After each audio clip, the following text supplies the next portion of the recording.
आज देखिए बहुत ठंड काफी जो है बढ़ चुकी है। ऐसे में जो है हमारे साथ खास चर्चा में भाग लेने के लिए हमारे साथ मौजूद हैं मां करनी सेना के राष्ट्रीय अध्यक्ष हैं गोपाल संदीप सिंह जी। जिस तरीके से सासाराम में ट्रैफिक डीएसपी द्वारा जो है गोलीबारी की गई और बादल नाम के राजपूत लड़के की मौत हुई, उस पर आज खास चर्चा में भाग लेने के लिए हमारे साथ मौजूद हैं। सर, आज जो है आप बहुत अच्छा जो है ये आपने पहन रखा है। सर, क्या ये कहाँ से आपको मिला है सर? ये शशि जी, होता क्या है ना कि आप जब समाज सेवा करते हैं ईमानदारी से, तो आप लोगों के दिल में घुसते हैं। और जब आप लोगों के दिलों में जगह बना लेते हैं, बनाने लगते हैं, तो आपके चाहने वाले आपको कहीं न कहीं से कुछ न कुछ अपने पसंद का भेजते रहते हैं। तो मैं एक यहीं का एक लड़का कश्मीर में पोस्टेड है, और वो है तो आरा जिला का, और वो जानता है कि गोपाल भैया जा रहे हैं फेरन डाल के कश्मीरी फेरन। तो एक दिन उसके पिताजी आए और पूछ रहे थे मनियर कोठी कहाँ है। तो पूछते हुए हमारे घर पे पहुँच गए। उन्होंने कहा कि भाई ये रोहित के भैया है। तो मैंने खोला पैकेट को खोला तो मैंने देखा कि फेरन है। तो इस तरह से अगर आप ईमानदारी से कार्य कीजिएगा तो लोग आपको कुछ न कुछ कहीं न कहीं से आपके पास आते हैं, लोग पूछते रहे। लेकिन आपको ईमानदारी से कार्य करना होगा और लोगों के दिल में जगह बनाना। सर, जिस तरीके की घटना सासाराम में हुई और आपने जो है पीड़ित परिवार से जाकर मिला, और जिस तरीके से जो है बहुत सारे राजनीतिक दल के जो है नेताओं के द्वारा जो है वो परिवार से जाके मिला गया और मिले। सर, क्या आज के समय में जिस तरीके से डीएसपी के द्वारा गोली चलाई गई, बर्थडे पार्टी मना रहे थे लोग, निर्दोष बच्चे की हत्या हुई जिस तरीके से गोलीबारी में, सर क्या आज का क्या? नहीं, मैं तो गया उस गांव में और बादल के परिजनों से मिला, और वहीं से मैंने आह्वान किया था कि आप जो राजपूत के नाम पर बैठकर मलाई खा रहे हैं दिल्ली से पटना तक में, आप लोग क्या कर रहे हैं, जिनको आज जनप्रतिनिधि बोला जाता है। उसके बाद सभी राजनीतिक पार्टियों में हलचल हुई, सभी राजनीतिक पार्टी के लोग परिवार वालों से मिलने लगे, लेकिन अभी तक उस डीएसपी की गिरफ्तारी नहीं हुई है। अभी सुनने में आया है कि उसको लाइन हाजिर किया गया है, और लाइन हाजिर मेरी नजर में कोई सजा नहीं है। लाइन हाजिर में कुछ होता नहीं है। फिर कुछ दिन के बाद उसका सस्पेंशन खत्म होगा, किसी कहीं ना कहीं ज्वाइन करेगा और फिर वो उसी तरह का अपराध करेगा। इसलिए ये व्यक्ति अपराधी है। और चूंकि डीजीपी, बिहार के जो डीजीपी अभी जो बने हैं, ये बहुत ही अच्छे व्यक्ति रहे हैं, इनका कार्यकाल हमेशा सराहनीय रहा है।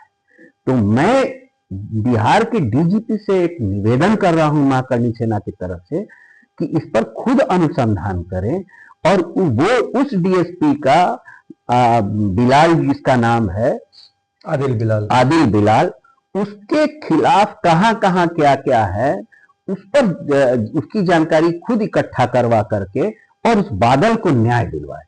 मैं एक बात बताना चाहता हूं आपके द्वारा, अगर बादल को न्याय नहीं मिलता है तो 2025 में सत्तारूढ़ पार्टी को बहुत तकलीफ झेलना पड़ेगा।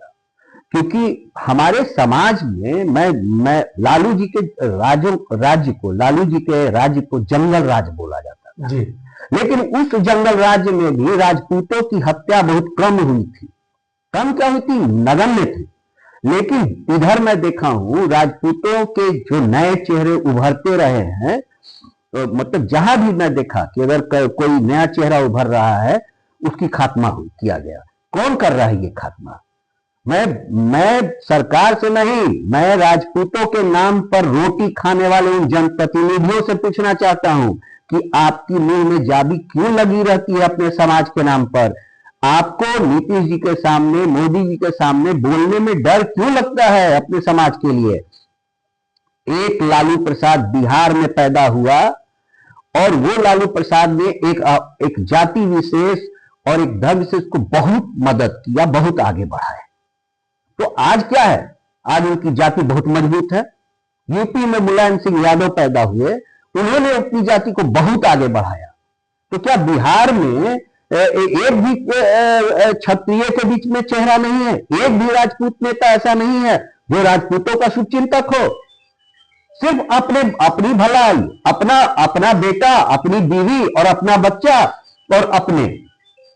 मैं आपके माध्यम से उन सबों को यह चेतावनी दे रहा हूं कि चेत जाइए, 2025 आपके लिए बहुत महंगा पड़ेगा। हम लोग गली गली घूमने की तैयारी में निकल चुके हैं। ये बादल की हत्या नहीं हुई है, वो संजय सिंह की हत्या नहीं हुई है नबीनगर में, ये सभी राजपूत नौजवानों की हत्या एक तरह से मानी जाएगी। और इसलिए मैं तबीयत खराब होने के बावजूद भी दौरा कर रहा हूं। और मैं आपके माध्यम से एक बात और बताने जा रहा हूं, 14 जनवरी के बाद मैं बिल्कुल यात्रा पर निकलूंगा और एक एक गांव जाऊंगा। क्या 2025 जो है मां करनी सेना जिस तरीके से कैंपेजन कर रहे हैं, आप कर रहे हैं, और खासकर आप कह रहे हैं कि राजपूत बहुत सारे मंत्री भी हैं, केंद्र की बात की जाए और राजनाथ सिंह जी हैं, बिहार की बात की जाए संजय सिंह जो है जेडीयू में है, नीरज कुमार बाबू जो है जो बीजेपी में है, मंत्री भी हैं कि सर आखिर 2025 मां करनी सेना राजपूतों को लेकर किस तरीके का कैंपेजन चलाने जा रही है?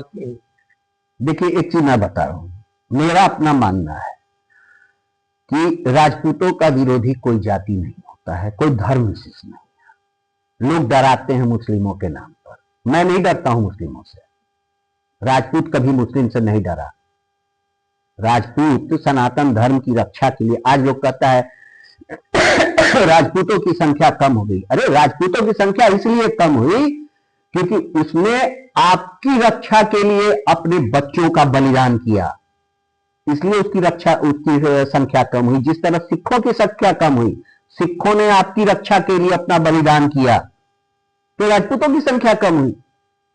और आपने बलिदान नहीं किया कि आपकी संख्या रह गई।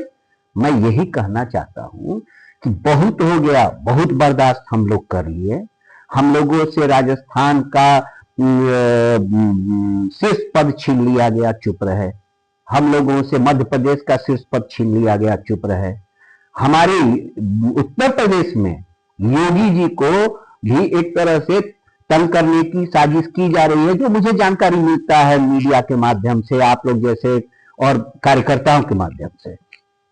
क्योंकि देखिए, राजनीतिक पार्टी का जो कार्यकर्ता है वो डरकर आपको रिपोर्टिंग करेगा, संभल कर रिपोर्टिंग करेगा, लेकिन हमारा जो कार्यकर्ता होगा, हमारा जो स्वयंसेवक है, वो बोल्डली रिपोर्टिंग करता है, क्योंकि उसको किसी से डर नहीं है।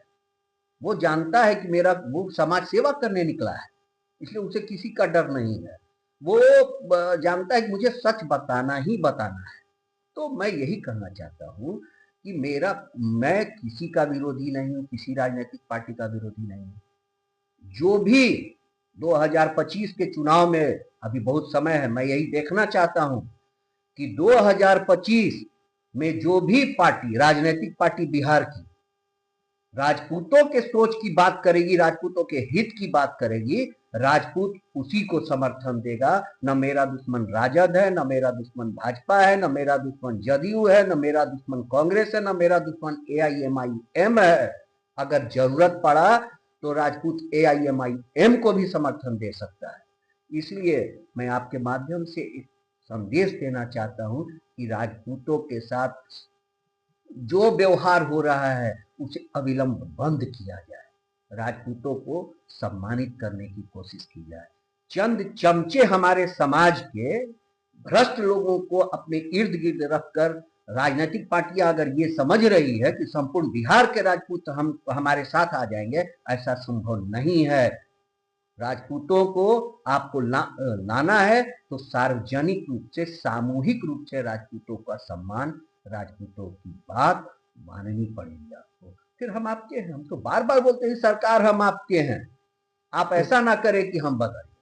तो बादल को लेकर जो है सरकार जो से क्या डिमांड करना चाहेंगे? मैं बादल को, अगर ये सरकार बादल के हत्यारे को, जो DSP है, उसको अगर गिरफ्तार कर लेती है, उस पर मुकदमा चलने लगता है, तो हमको लगेगा कि सरकार ने हम लोगों के साथ न्याय किया। अगर ऐसा नहीं होता है तो हम लोगों को यही लगेगा कि सरकार ने हम लोगों के साथ अन्याय किया। आपके माध्यम से मैं यही कहना चाहता हूँ। तो अभी आप सुन रहे थे मां करणी सेना के राष्ट्रीय अध्यक्ष गोपाल संदीप सिंह। सासाराम में एक ट्रैफिक डीएसपी के द्वारा जिस तरीके से गोलीबारी की गई और बादल नाम के युवक की जान चली गई, ऐसे में लेकर मां करणी सेना आज कहीं न कहीं पूरे बिहार में राजपूतों के साथ एक आंदोलन छेड़ने की बात करती हुई दिख रही है। मैं कैमरा पर्सन विशाल के साथ शशि रंजन, बिहार न्यूज के लिए पटना से।